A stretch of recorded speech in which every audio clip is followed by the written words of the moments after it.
I warn my brother, don't you let these wicked demons move you in a direction that will absolutely ruin your future with your people in Africa and throughout the world. They don't like the way you handle Mubarak. They don't like the way you're handling the situation in the Arab world. Blue Monday, how I eat Blue Monday. Got to work like a slave on me. It is the Savage Nation. It may be a Blue Monday for you, but not for the president and the first family. They're enjoying spring break.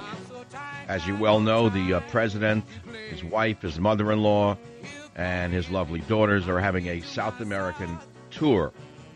Now, the question is, who is behind the war in Libya, since it's a complete mess, a complete disaster?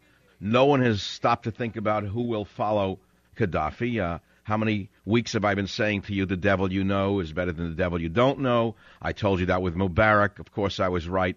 Egypt is an anarchistic mess. The big winner there will be the Muslim Brotherhood. The big winner in Libya will be the Muslim Brotherhood and Al-Qaeda. And everybody who studied this will say that to you. And yet, we have an out-of-control, absentee, invisible president.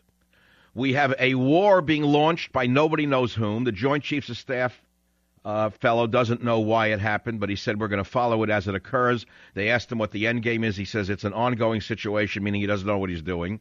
The Defense Secretary says one thing. The Chairman of the Joint Chiefs says another. So who actually launched these airstrikes against Gaddafi's forces? Well, the answer is simple. It's Obama's women. Bloodthirsty, power-mad warhawks, and their names are Hillary Clinton, Susan Rice, and Samantha Power. They are the three who have been found to have persuaded Obama, against the advice of his own Defense Department and other members of the military establishment, to bomb Libya. Did you hear this?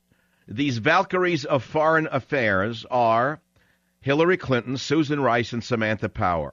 I have a question for you, and I'm not going to ask it, because the question is pregnant with its own answer. But the question is, should Obama be impeached for violating the Constitution? You say I'm jumping to conclusions? Well, the far left Dennis Kucinich, D-Ohio, says that Obama's attack on Libya is an impeachable offense.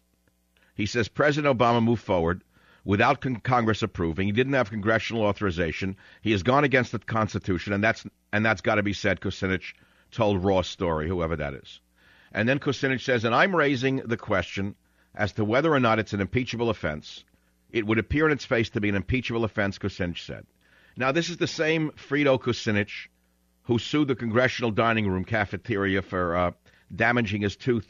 I believe it was on a nut. I don't quite remember if it was on an olive pit, on an olive pit. So you can dismiss Kucinich as just a kind of cranky left-winger. On the other hand, you have to ask yourself if he's wrong. Kucinich added, this isn't about whether you like President Obama or not. This isn't about whether you're a Democrat or not. And this isn't about 2012. He thinks he should be impeached to you. So I'll raise that question for you. Do you think Obama should be impeached not only for an illegal, illegitimate, ill-thought-out war, but for being an absentee president? You remember the Middle East is burning. The economy is burning. The currency is burning. Everything is a wreckage, and he's on spring break with his wife and children. Should he be impeached?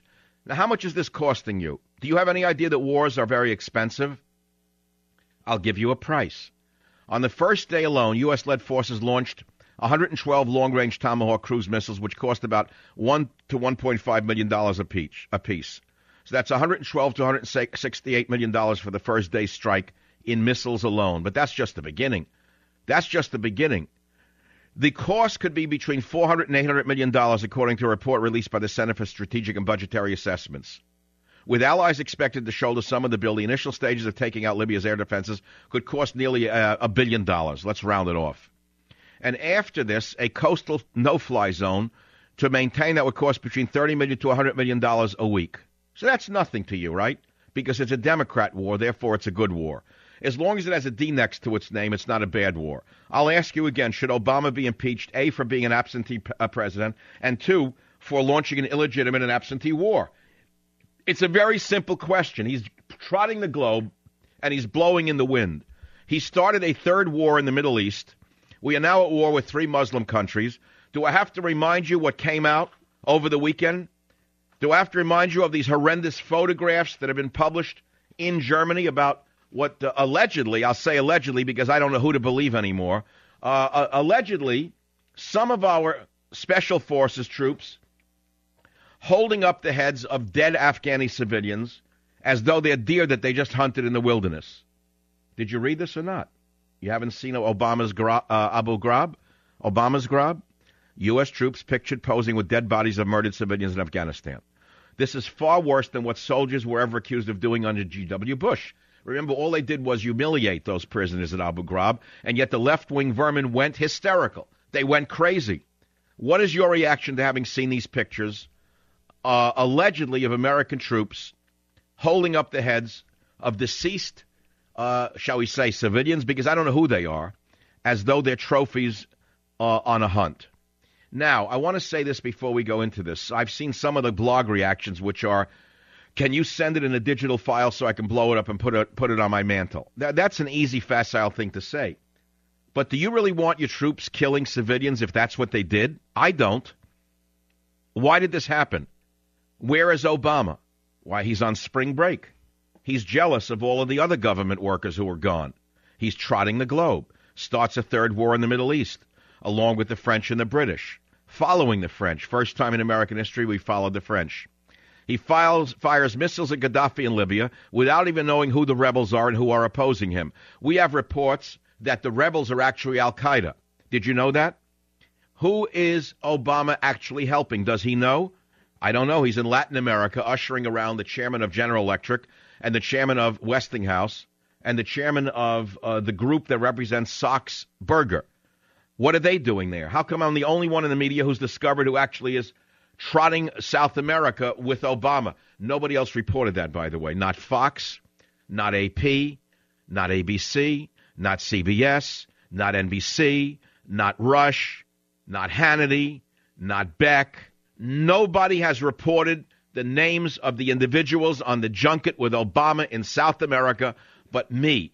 Why has it not been picked up by anybody else? I'll let you figure that one out. Should Obama be impeached, yes or no? The answer is whatever you say doesn't matter because we don't have a democracy. You talk about people rising up in the Middle East. You talk about revolutions going on in the Middle East because of imperious management. Does it get more imperious than Obama? What does this man have to do until you wake up to the fact that the man is a petty tyrant running America as though it is a website republic? I'll be right back. Savage.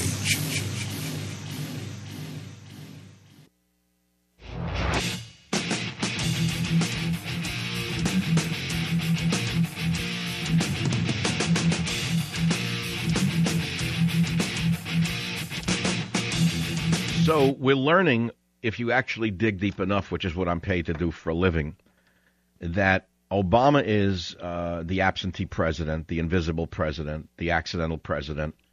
You could come up with 100 names for him, but none of them add up to leader. It's a disgrace. On that level alone, he should be forced to resign. I mean, let me tell you something. I've never seen anything like this. Historically, there's nothing to match this guy. You have 3 wars, you have Japan, you have a melted down economy, and you have a president who's on spring break with his daughters, ushering around the president of General Electric and of Westinghouse and of some spooky firm in Washington, D.C., so they can do business with South American nations. So who's behind launching the missiles over the weekend? Who did this? It wasn't Obama. Gates didn't want to do it. He's the defense secretary. He's very, very cautious. Other members of the military establishment did not want to bomb Libya. They didn't think it was a good idea for a number of reasons. It turns out that it's Obama's women, bloodthirsty, power-mad war hawks known as the Valkyries, and they are Hillary Clinton, Susan Rice, and Samantha Power.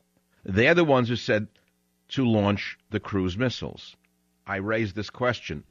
Should Obama be impeached? Now, you may say it's a moot point because it'll never happen with the spineless Republicans we have in Congress. That's number one. I would say it doesn't matter whether it actually goes all the way through. It's important that we, the people, get to be heard. I would guess that many people are very upset with the war in Libya right now, primarily because they don't know what the outcome is. Who are we fighting for? Who is the opposition to this evil madman, Muammar Gaddafi? Who's waiting in the wings? Are they worse? They certainly couldn't be better. By what we've seen, it looks like much worse people than him. I've had a long suspicion he's actually, well, I'll leave it to myself. There's certain things I don't want to say. I'm not sure about Gaddafi. We know he's done terrible things to American troops. I know about the German disco bombing back in the 80s. I know about Pan Am and the Lockerbie Pan Am 103. I remember all of this. But if Obama's out to lunch to the extent that he doesn't even come back when a war is being launched, who's going to take this man seriously ever again? We're living in biblical times. For those of you who don't believe in the Bible, I'm going to read you one line. Try to bear with me. I know when you say Bible, you think it's pornographic in our society today. You'd rather hear a degenerate reading pornography and laugh at it as though it is the Holy Grail.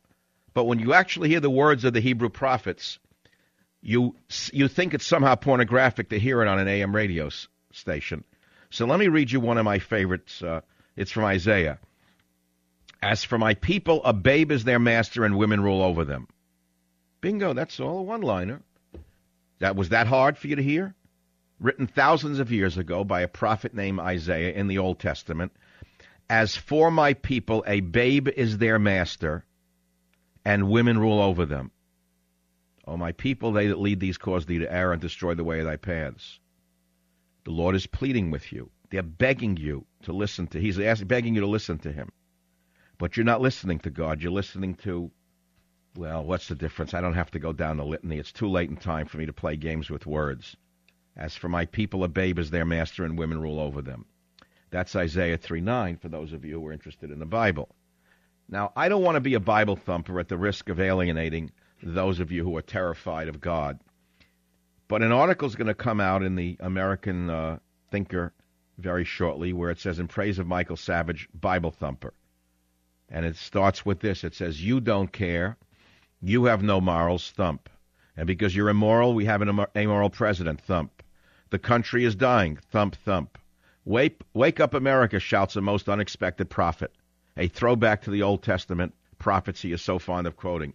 Meet radio talker and elite bet noir Michael Savage, Bible thumper extraordinaire by Stuart Schwartz. On any given weekday, he will open his Bible and read the words of God to the third largest audience on radio, thereby enraging even more, if that's possible, the liberal and conservative elites that already regard him as the nation's whatever. It is one thing to spout, as Esquire puts it, racist, homophobic diatribes, but talking God adds insult to injury.